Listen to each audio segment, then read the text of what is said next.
Thank you. And Mr. Ryan, I just want to make sure that you understand that this is ultimately, the decision is yours to make, not your attorneys, and I appreciate that both Ms. Abbasi and Misty Williams have been available in giving you legal advice and guidance, but it's ultimately your decision. Do you understand that? Yes, ma'am. All right. And do you, in fact, want to plead guilty? Yes, ma'am. All right. And you've had enough time to think about it and to discuss it with your attorneys? Yes, ma'am. All right. And Ms. Abbasi, have you and or Mr. Williams talked to Mr. Ryan about the benefits and drawbacks of all of his different options? Yes, Your Honor. All right.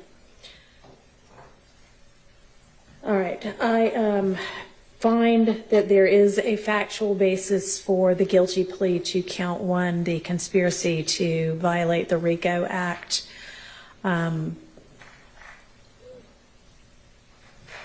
Whatever the difference of opinion may be with regard to what YSL is or isn't, and what Mr. Ryan may or may not have intended, there is a factual basis that exists from the record as it already is in this case to support the necessary elements of the conspiracy to violate the RICO Act.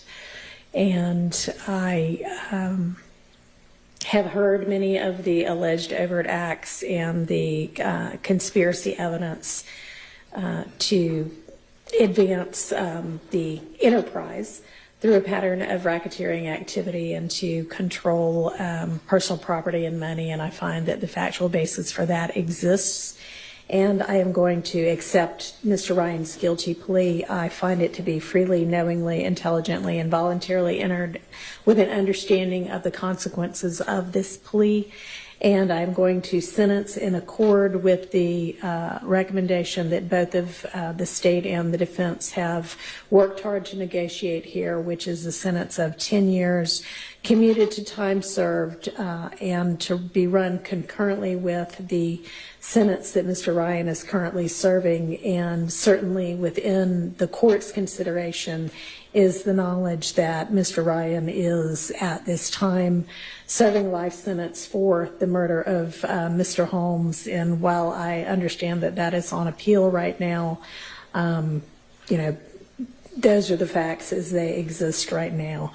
So that is the sentence of this court. Mr. Ryan, at 20 years old, you have most of your life ahead of you, and I don't know what it is going to hold with regard to your appeal or anything after that. But whether it is more years in custody or whether at some point in time you see the light of day to the outside world again, which is very likely considering your age, as long as you behave yourself while you're incarcerated and do not continue to either commit crimes in prison or violate any of the prison rules. If you can be on the straight and narrow, then somebody your age, after serving some amount of time, is probably going to be considered favorably for parole. And you just have to keep that in mind, that you need to be looking out for sort of the long run and not playing the short game, but playing the long game so that you have a future in front of you still. So that is your sentence, and I wish you luck, and I wish that with further maturity, much like Ms. Abbasi has said that you have already exhibited throughout the course of this trial, that you are able to make better decisions and steer your life in a better direction. Thank you. Thank you. Mr. Matthews, are y'all ready? All right.